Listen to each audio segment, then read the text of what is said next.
Hey guys, welcome back to the channel. So today we got a good video. We have a 2008 Toyota Camry behind us and we're going to be doing a transmission service, which consists of draining and filling the fluid, and we're going to be doing that a couple times to cycle it through so we get a majority of the fluid out. Now, this transmission in particular has been in service in Toyota vehicles for quite a bit. You'll find the same exact transmission in pretty much any Toyota that has a 2.4 liter that's a sedan or a four-door vehicle, starting from Camrys to Celloras to Corollas and Matrixes mainly, from the early 2000s up until the late 2000s. So the transmission code for this one is a U250E. That is the transmission that we're going to be working on today. And before we begin this service, guys, I just do want to mention that if you guys haven't subscribed to the channel, go ahead and hit subscribe down below. It'll definitely help the channel grow and it'll bring awesome content to your news feed on YouTube, just like this video. So let's go ahead and begin this transmission service. So I have you guys positioned in the engine bay. We are primarily focusing on this side right here, the driver's side, and you will see right there is the dipstick for the transmission. Now let me zoom you guys in because there is like a little bit of a lock on this dipstick. The way this works is you're going to want to push this tab back as you pull up on the dipstick to be able to get it off, and that'll release the dipstick for the transmission. The reason why we're pulling this out right now is because we want to drain it and we want to get some air to flow through so we can drain as much as we can out of it. That's really the main reason why I do this before I even start the transmission job. Just to aerate it, it drains out a lot better and more easier.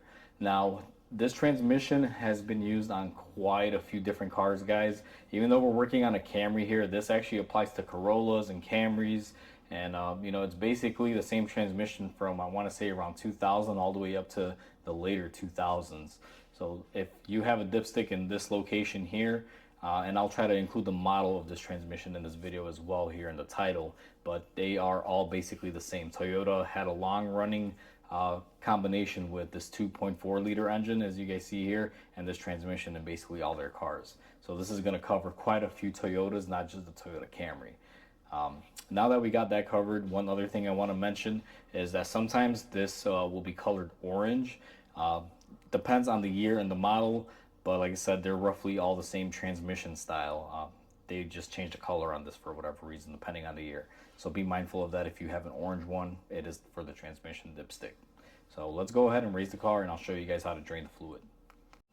We have the car in the air and we are on the driver's side. This is where our transmission pan is.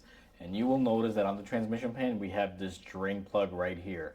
Now this one is not a traditional bolt. It's actually going to be an Allen head. It's going to be something like this that you're going to need to remove it. And depending on the year, it could be a bolt. It could be this style. It just varies. But if you do have a Allen head, it's usually a 10 millimeter Allen or a 10 size if you're looking for the proper tool for it. What we're going to do is we're going to be draining our transmission. I went ahead and I got my oil drain set up here, and what I always do on transmissions, guys, and it doesn't matter whether it's a Toyota or a Mercedes, I always try to measure what I take out. So I have this little, oil catch that I've cleaned out. It's empty. This holds about 4 quarts, and that's typically what these tend to drain out. And what I'm going to do is I'm going to catch all of the fluid. There's 2 reasons why I do this. One, I want to measure how much came out of the system so I can properly throw the right amount back in, so I can get as close as I can before I start doing my heat testing to get the transmission up to temperature to be able to check the fluid level. And the other thing is I like to sample it just to make sure there's nothing gritty, because if there is something going on with this transmission, it'll be inside the fluid. That way I can show the customer, or at least be able to take a sample of it if I have to. So with that said, let's go ahead and crack this open. These aren't really torqued on too bad, so they should come off. And let me get my tool off here because I want to try to minimize how much I'm losing here. And I'm going to go ahead and spin this off. Now before you drain the transmission, it would be wise to run it for a little bit. You want to drain it when it's warm, because if the transmission fluid is cold, it's not going to want to come out as easy. As you guys can see here, this transmission fluid has already been warmed up. I let the car idle for about 10 minutes before we went ahead and did this, but it's not enough for me to go ahead and burn myself. So as you guys can see here, my little catch pan actually missed the mark. It's only about 4 quarts, and Mitchell was saying this transmission has a capacity of about 5 quarts. So now I know that I should be dumping about 5 bottles in. Whatever spilled is fine because we still have enough to test and be able to, see how our transmission fluid is. I'm gonna go ahead and let this drain out for about 10 minutes or so, and then we're gonna go ahead and plug it up and refill it, and I'll bring you guys back when I'm ready to do that. Alright guys, so my transmission's been draining for a while now. It actually doesn't seem like it's gonna stop, so I'm gonna let it drain some more. One thing that I wanted to mention is on your drain plug, before you go ahead and reinsert this, they do have a gasket on here. You will see you want to go ahead and get a new one and replace this, because if you don't, sometimes there's a possibility of a leak. Now I do have a new one that I'm going to be putting on here before I install it. I just wanted to make a note of that. So we're going to continue to let this drain a little bit longer, and then we're going to go ahead and plug it back up. So the transmission has drained out. I believe this stream is just going to continue to keep going back and forth. Now I am going to be doing more than one drain and fill on this to cycle through the fluid. So I'm going to go ahead and just cap it off for right now, because I'm going to be repeating this process about once or twice more. Now in this video, I'm only going to show you this process one time, but depending on how you want to, service your transmission, if you're trying to get the maximum out of it, you're going to be doing it 2 or 3 times. You're going to be cycling the fluid. In this video, I'm going to be showing you guys the one time, because it's virtually the same process as far as the drain and fill. And then to check it, once you're done with a couple of drain and fills, you'll be able to check it using this video with all the information. So since I'm going to be opening this back up, I'm going to go ahead and tighten this down. Now, if this is going to be the last drain that I was going to do on it, I would actually torque this on there and go ahead and get everything cleaned up here. But since we're going to be coming back and draining and filling it, and I'm going to do that off video, I'm just going to snug this up a little bit, because all we need to do is keep it tight so we can pour some fluid in there, turn on the car, cycle through the gears, let it run for a couple minutes, and then we're going to be draining it out again to try to introduce new fluid in there, mix with the old, and just recycle as much as we can out of it before we fill it up again with some newer fluid. So now that everything is buttoned up, and at this stage for you guys, I'm going to assume that you've already done your drain and fills, and this is the last and final stage. So you're going to want to go ahead and replace that crush washer or gasket on the drain plug and torque that down and tighten it up. You also want to clean up your areas down here. So you don't want to just leave oil like there is on here. So just show you guys, always be very clean when you work. Make sure you wipe off your areas. I even go as far as using brake cleaner. Now, I'm going to show you guys as a demonstration here, even though I will be cracking this open again, like I mentioned earlier. So that's how you want to do it, guys, to keep it clean. Let me go ahead and get my oil drain out of the way. We're going to lower the car, and I'll show you guys how to do the fill once I'm ready, after I've done a couple cycles through it. All right, guys, so we went ahead and lowered the car. Now, I did a couple things off video. Like I just showed you in the previous clips, if you're going to be cycling the fluid, you're going to want to drain it, fill it, start it, cycle it through the gears, let it run, turn it off, lift it back up, drain it again, and repeat the process as many times as you're going to want to do it. I typically do this process twice, and that's what I did on this car. So initially I drained it, I filled it, I did a drain, and then I did a fill, and I drained it again, and now we're doing the last fill. Now the drain and filling sequence, I really didn't cover too much in this video, except for the first time that I showed you guys, because it's virtually the same process, guys, and I'm not wanting to make this video a 45-minute video where you just see me drain and fill the car 3 or 4 times. It's just not going to make for good content. So the first clip that I showed you how to drain it, that's how you would do it all times. And now in this clip where we're going to be filling it up, we'll kind of show you how to fill it up every single one of those times. Now, I've already done that process of this, so this is going to be our last fill up here, and we're gonna go ahead and show you guys how to do that. So let me get the camera set up and let's show you how to fill up this Toyota transmission. To fill up this transmission, they don't have a specific fill hole, but our dipstick tube is going to be our filler. So we're gonna go ahead and remove our transmission dipstick out of the way, and we are going to be taking our funnel. Now, they make several different transmission funnels. However, I like this little guy. It works really good. And we're just going to basically put this inside of the dipstick tube. I'll zoom you guys in a little bit here, and you guys can see what I'm doing is I'm going to just put it where the dipstick would normally go. Make sure it's nice and seated in there, and then we should be good. Now, once I have that in there, I'm going to go ahead and fill up my transmission fluid. Now, this specific transmission does take WS fluid from Toyota. If you don't want to use the Toyota fluid, there are several companies that do make the same exact fluid. That's what I have in my hand right here. What I'll be using is actually the same company that makes Toyota's fluid, but they also make it in an aftermarket bottle. What it basically is synthetic transmission fluid. That's what Toyota WS is. Now I'm going to go ahead and pour about 4 bottles of this stuff in here, and I'm going to go ahead and cut the clip and continue to pour the other 3. Otherwise, it's kind of boring. So I'll be right back once I have that done. I've gotten ahead and I filled up my transmission with all the oil. Now what we're going to do is go ahead and remove our funnel. And this is a little bit of a tricky one, guys, and I got to kind of explain this to you.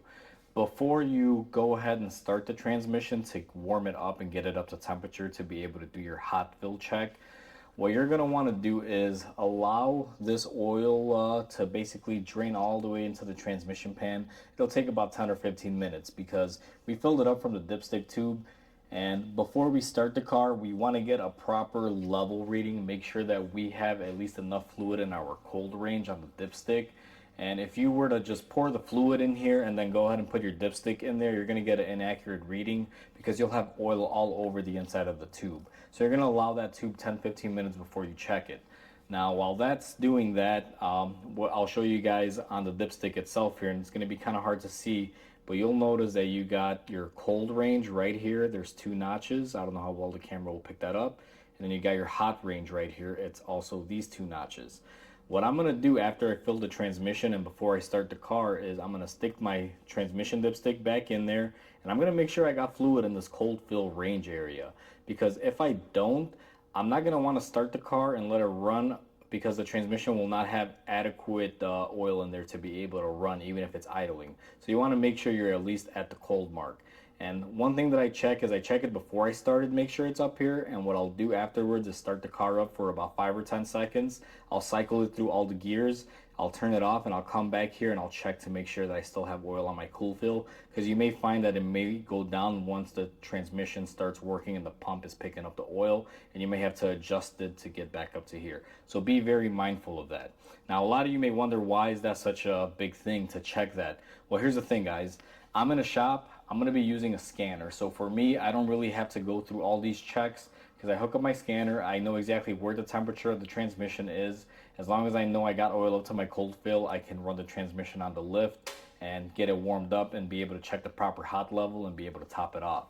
Now, for those of you that don't have a scanner that tells you transmission temperature, or you just don't have a scanner at all, what you're going to have to do is make sure your transmission is at the proper cold fill, and then you're going to have to drive the car for a couple miles to get it up to temperature. Because if you just let the car idle, on the ground or in the lift, it's going to take at least like 30 minutes to an hour for the transmission to get up to temperature if it's just idling in park. So the transmission has to have some sort of movement. My technique is I lift them up on the lift, I cycle them through the gears, and then what I do is I'll drive it on the lift for a couple minutes just to get that oil circulating and get the transmission working and get it up to temperature so the transmission oil can warm up. So that way I'm not idling a car for an hour in my shop waiting for the transmission to get up to temperature. So you want to be very careful when you do this. If you have a scanner, it's a lot easier, but if you don't, just follow what I told you about checking the cold fill and you should be fine. And then, in the next clip of this video, I'll show you guys how to check the transmission fluid once it's already up to temperature and where your level should be. Now, before you, do anything else, you do want to know that this temperature for this transmission, if you are using a scanner, is going to be between 158 degrees and 176 for the Toyota spec on this. So go ahead, and if you have a scanner, make sure you follow those values. That'll be considered the hot range. And after it's warmed up, when we check it, you want to make sure the car is on a level, flat surface, engine idling in park, and you're going to go ahead and clean off your dipstick and check it. But I'll show you guys that process in the next clip. I just wanted to highlight the importance of making sure your cold fill level was correct before you drive it or start it up and let it run for any extended periods of time to warm it up, as far as checking the oil goes. So next clip, I'll show you guys the rest of it. It's been about 10 minutes. We've given the transmission tube a little bit of time for that oil to get into the transmission. So I'm going to go ahead and insert my dipstick and check it to make sure that we are at the cool mark. So at this point in time, our reading, we are at the minimum mark for the cool. which is good enough for me to go ahead and start this transmission up. Alright guys, so our car has been running for a while now. Everything is warmed up. I cycled through all of my gears. I even actually drove the car a little bit on the lift, gave it a little bit of wheel speed just to kind of circulate the fluid in there, make sure all the fluid is hot throughout the transmission. Now the spec for the transmission, it has to be between 158 degrees and 176 to be able to check the oil level when it's hot. And if I zoom you guys in here to my scanner, we are exactly at 159.08, if it kind of can see that. What we're going to do now is go ahead and check our fluid. Let me just get my scanner out of the way here. And the way you're going to want to check your fluid now that it's properly hot, the car has to be running while with the engine on. Basically it has to be idling, and it's going to have to be on a level surface. It is very important to be very level. You don't want to be on a slope or anything. So my car is in park, engine is idling, and my car is even on my lift. I wiped out my dipstick, and I'm going to go ahead and insert it in there, and then I'm going to remove it, and we're going to be pulling it out. Now I am exactly where I need to be, and the camera is going to have a hard time picking this up, but let me see if I can kind of clarify this for you guys. So on this particular Toyota, you have your cold mark, which is going to be these two notches right there. It says cool. I don't know how well you guys can see it. And if you go a little bit further up here, we have our hot mark. You see another two notches. So when the transmission is up to temperature, you want to have your oil somewhere up here in this hot mark, and before you start it, you want to be somewhere here in this cold mark in order to, you know, make sure you have enough to start it. So right now, when we started off, we were right here before we idled the engine and got the transmission hot and cycled through the gears. Now we're looking to be up here. I'm going to go ahead and wipe this off one more time, and I'm going to show you guys exactly where we're at.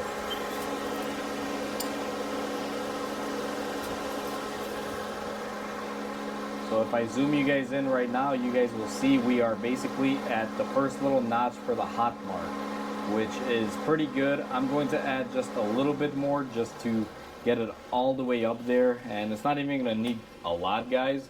It's going to need just one quick little, I guess you can say, dab of oil. So let me just measure this out here. I'm going to throw just a tiny bit because I like to see it in between those two marks. So I believe that right there should be more than enough, and we should be good with our transmission now. What I'm going to also do, just to verify, because I don't let cars drive out of here unless everything is proper, I'm still going to let this thing idle for about another 5 minutes or so, let the oil get all the way down in the tube, and I'm going to go ahead and recheck it again. But once you get your oil to be on this hot tag mark and your transmission is up to operating temperature, you are pretty much golden. Your transmission service is done. The best way to do this would be with a scanner, and I know a lot of you are not going to have a scanner on hand like the one in my shop. So according to the service manual, if you have no way to get the temperature reading on it, a key safety thing, as long as your oil levels are good and you're at the cold mark, would be to drive it around for about 3 to 5 miles, and that should actually get your transmission up to operating temperature. So I'm going to give this a little bit of time, and I'm going to check it again, and after that I'm just going to clean up my area. I'm going to put my dipstick back into place, and everything is all said and done on it, guys. The car has had a full transmission service at this point. So with that said, hopefully you guys enjoyed this video. Please comment, like, and subscribe. It definitely helps the channel grow. And until the next video, guys, I hope you guys have a wonderful day. I'll catch you guys on the next repair.